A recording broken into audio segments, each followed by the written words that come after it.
Hello friends, मैं छोटन कुमार आप सभी को एनसीईआरटी ज्ञान पे स्वागत करता हूं। दोस्तों, आज हम लोग एक क्लास 9 का नया टॉपिक पढ़ने वाले हैं, जो कि टॉपिक का नाम है जलवायु। जैसा कि आप देख सकते हैं यहाँ पे हमारे स्क्रीन पे चैप्टर का नाम क्या है आपका, जलवायु। तो हम लोग इसी चैप्टर को आज पढ़ेंगे कि जलवायु आखिर है क्या। तो दोस्तों, जलवायु क्या है, जलवायु के बारे में क्या चीजें जानने की जरूरत है, उन चीजों को हम लोग को क्या करना है, पढ़ना है। तो चलिए हम लोग विस्तार से बुक को क्या करते हैं, पढ़ने का प्रयास करते हैं और समझने का प्रयास करते हैं। तो चलिए दोस्तों, आते हैं हम लोग बुक पे।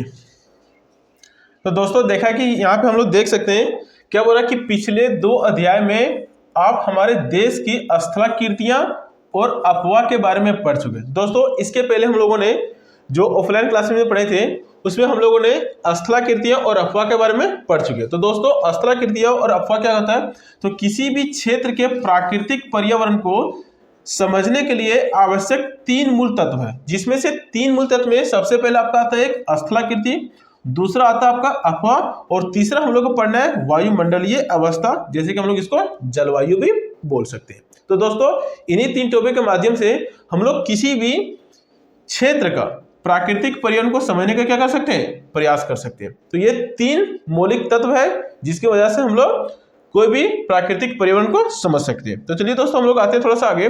अब सवाल उठता है, यहाँ पे देख सकते हैं तो क्या बोल रहा है कि आज हम लोग आप तीसरे तत्व अर्थात हमारे देश की वायुमंडलीय अवस्था के बारे में पढ़ेंगे। तो सवाल उठता है दोस्तों कि हम दिसंबर में ऊनी वस्त्र क्यों पहनते हैं। सवाल नहीं है। इसके बाद क्या बोला कि मई का महीना गर्म और असुविधाजनक क्यों होता है, या जून और जुलाई में वर्षा क्यों होती है। तो इन सभी प्रश्नों के उत्तर आप भारत की जलवायु का अध्ययन करके जान सकते हैं। तो चलिए दोस्तों, हम लोग भारत की जलवायु का अध्ययन करके हम लोग जान सकते हैं कि आखिर जून जुलाई में वर्षा क्यों होती है, मई में गर्मी क्यों होती है और आपका नवंबर दिसंबर में इतना ज्यादा ठंड क्यों पड़ती है। तो चलिए हम लोग पढ़ते हैं जलवायु। तो सबसे पहले हम लोग समझना पड़ेगा कि आखिर जलवायु है क्या।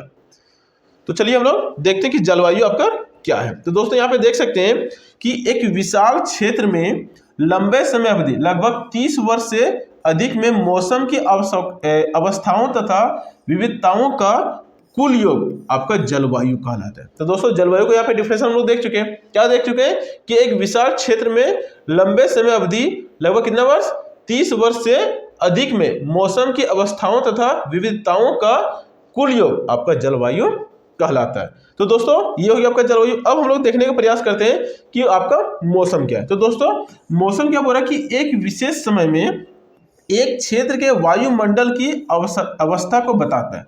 तो दोस्तों, यहाँ पे 2 चीज आपको याद रखना है कि आपका जलवायु क्या है और दूसरा मौसम क्या है। तो जलवायु क्या बोल रहा है कि एक लंबे समय अवधि में, जो एक लंबे समय अवधि है लगभग 30 वर्ष से भी अधिक, उसमें मौसम की अवस्था तथा विविधताओं को जानने का प्रयास करते हैं, उसी को बोलते हैं हम लोग जलवायु।